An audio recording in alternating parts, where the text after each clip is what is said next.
Hello, welcome to Papa Nick's Music. I am, as always, your host, Papa Nick Lewis, and today we're talking about the subjectivity notice. Why do I feel the perverse need to do the subjectivity notice every time I have any sort of evaluative ranking, top 10, whatever?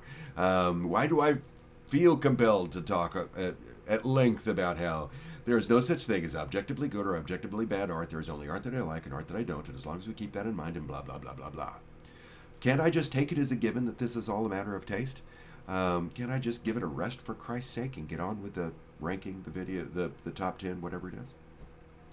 Every once in a while, I get comments about that. Every once in a while, I get a comment saying, by the way, I also disagree with you. There is such a thing as objectively good or objectively bad art. A couple of weeks ago, a commenter named Mixed Metaphors left that comment on my Steely Dan video. And it was a wonderful conversation that I had with Matt. Hi, Matt. Hope you're watching this. I'm not doing this video in reaction to Matt. That's just the most recent example of a conversation that has happened several times. It's happened often enough now that I've decided I'm going to go ahead and make this video, and I'm going to park it in here so that in future discussions I can point to the video. By the way, none of this is a criticism of Matt. That was a nice conversation that we had. We disagreed about whether whether our art can.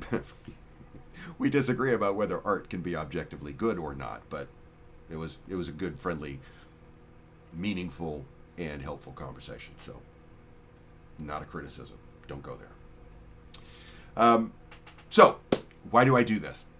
Okay, I'm not a philosopher, but I am an artist. I'm an avid consumer of art, and I have spent quite a bit of time in the classroom talking about art as a writing and literature teacher. And there are a few things about the nature of art that I very strongly believe. I believe, for example, that an artwork is a tangible artifact that is shaped by the interplay of artist, subject matter, and audience. I think these three forces act together to create an artwork. And of these three forces, the most important one is the audience. Literally, the most essential part of the artistic interplay is the audience. The audience is the only force of the three between artist, subject matter, and audience. The audience is the only one that is capable of creating art without the input of the other two. Okay? If I'm an artist, I can create art that I don't intend to share with a wide audience, but I will still have an audience in mind. It may be myself, but I'm communicating to somebody. Subject matter doesn't create work. Subject matter is the stuff that the work molds around. But an audience can create art that did not have an artist, that did not have intended subject matter. If I'm walking down the beach and I look down and I see a pebble, I really like that pebble. Ooh, I pick up that pebble and I think to myself, that pebble, I like that pebble. I like the way that pebble looks. I take this pebble home and I keep it. It's on my desk and I look at it from time to time and I really like that pebble. That pebble is a form of art for me now. It did not have an artist. I mean, leave the supernatural off to the side for the moment. There's no intended subject matter, but I'm still investing it with artistic quality because I can do that because that's what an audience does. The audience creates the art. The artist is important, subject matter is important, audience is essential in a way that the other two aren't. I also believe, so audience is the most important part of the puzzle. I also believe that when we're looking at art, very often we talk about art as having different purposes, different goals that it is trying to accomplish. in my days teaching introductory literature, this was the point in the semester where we would talk about the difference between escapist literature and interpretive literature, where some people, I think, would talk about it as the difference between entertainment and art. I don't like using those words because now we're using art to refer to a subsection, and I think all of it qualifies as art, but we can judge the effectiveness of something based on whether it is entertaining, whether it is escapist, whether it is something that I enjoy doing because it helps me avoid or escape from the vicissitudes of life, or I experience something and I value it because it helps me grapple with and come to understanding of the vicissitudes of life, right? And okay, fine, it's conversation you can get into for whatever your purpose would be. The reason why I'm bringing it up here is that one of the assumptions I think many people make is that this is a continuum. It's a spectrum. I've got art at one end and I've got entertainment at the other, which is why I don't like using the word art in the context. And I don't think that this is a spectrum. I don't think that we've got a line here and I have any given movie or album or book or whatever, any given artwork that I can plop it down somewhere on this spectrum. I think these are two different things. Like, hair color and eye color are two different things, right? To talk about this as if it is a spectrum, I think, is to fundamentally misrepresent what's going on. I don't believe that these are mutually exclusive things, right? And I think they're both subjective. Whether or not something is entertaining is determined by whether I find it entertaining. Whether or not something is artistic is determined by whether or not I find it to be artistic. Right?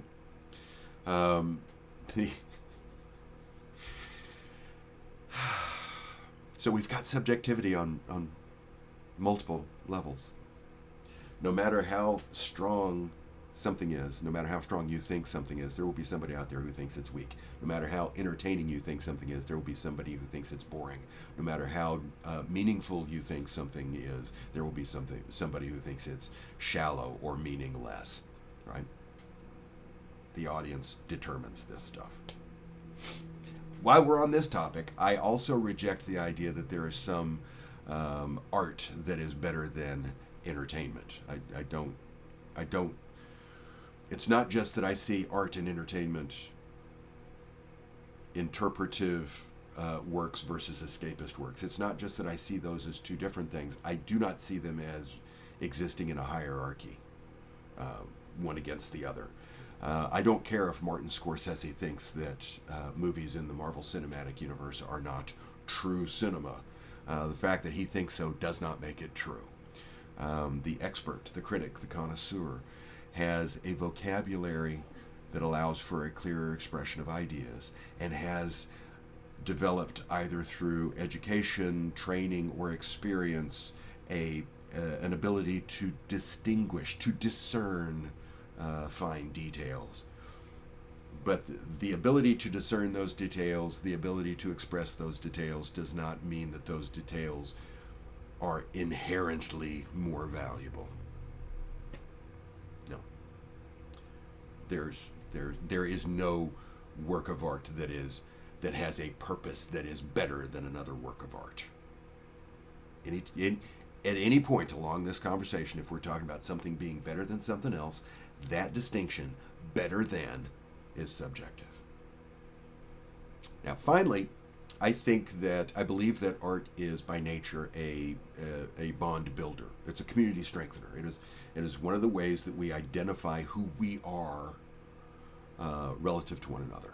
That's why you go to any town square, you've got murals and statues and bandstands and stuff like that, right? Art is central to building our shared sense of reality. Because it has that central quality to it, it is very often used negatively. We establish our communal identity with the art that we like, and we are therefore able to exclude people who don't like the same art. I understand that. That's nature of the beast. Anything that has a positive element to it can be, the fact that it has a positive element means there's also a negative. Every yin has a yang and all of that nonsense. But I believe that art has such a powerful role that when we are looking at that negative side, that is also powerful. And I think artistic pretension, deliberately excluding somebody because of a difference in our artistic preferences or our artistic understanding, whatever you want to call it, I think that exclusion is unduly harsh because of the nature of the artistic bond in the first place. I think that artistic pretension, artistic snobbery, is a form of bullying. Its sole intent is to make others feel less than, to make others feel subordinate to because they like the wrong things or they don't like or understand the right things. I say this with full disclosure because I've got a long, shameful history of doing that very thing myself. And when artistic preferences are used to put others down, projection on my part, to a certain extent, it makes me angry. Having a taxonomy in your head that orders artwork according to objectively good or better than something else is a prerequisite for that bullying. I don't think that it automatically leads to that bullying, but if you start thinking in terms of artwork A being better than artwork B for some intrinsic reason as opposed to just I like A better, that's a step down a path that I want to discourage people from going down, that I wish I had not gone down myself. I think it's telling that over the past year and a half, I've done over 70 of these videos. And in all of those videos, I've done one where I focused on music that I don't like. And even that one made me feel ooky when I did it. I mean, seriously, what good comes from shitting on music that somebody else likes? I'm going to go to my grave believing, for example, that Rick Dees' Disco Duck is hands down the single worst song ever recorded. That my life would have be infinitely better had I never heard this shitty song. That in fact Rick Dees owes me royalties for every time I've had to sit through his shitty song. And even then, as I'm going through how much I hate Disco Duck, at somewhere in the back of my mind, I'm imagining the person out there who actually likes that song. The person who has always liked disco. The person whose their first reaction when they hear me say that Disco Duck was a shitty song is to flinch and say, I always kind of liked that song. I know that person's out there. So why do it? Why indulge? What is the benefit I get from shitting all over Disco Duck that makes it worth hurting that one person? That makes it worth making that one person feel less than? I understand why other people like to shit on music that they don't like, but I choose not to here. And that choice is the primary reason that I will always include the subjectivity notice in any video that deals even tangentially with relative quality. In part because informing you of such a basic precept is just an honest thing to do, but also in part because doing so allows me to support social principles that I think are very important. Your views are every bit as valid as everyone else's, and bullying is shitbag behavior that I want to deprive of as much oxygen as possible. And that's our discussion of the day. What do you think? Agree? Disagree? Leave that comment below. I always love hearing from you. And I really do always love hearing from you. As always, if you've enjoyed the conversation, I'd appreciate it if you click the like button. While you're down there, go ahead and click the subscribe button. You might as well, it's free. And if you do subscribe, click the bell for notifications because that's important to the YouTube folks, and I would appreciate it. Thanks again for watching today, and I hope that the rest of your day is satisfying. See you soon. Now, I will say I've intentionally chosen Disco Duck to be my example here because I think even the most ardent fan of Disco Duck is going to understand why there are people who don't like Disco Duck. So I think I think it is of all of the targets I could have chosen to be my hypothetical example. I think Disco Duck is the safest one. But also, yeah, I do really fucking hate Disco Duck.